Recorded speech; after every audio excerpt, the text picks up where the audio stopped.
কাজল কালো চোখ। আমার দিন কাটতো রঙিন হয়ে, থাকতো না আর দুঃখ।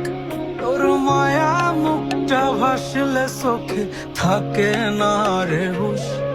আমি বলবো কি হয় নিজেই হারাই তোর মায়াতেই বুঝ।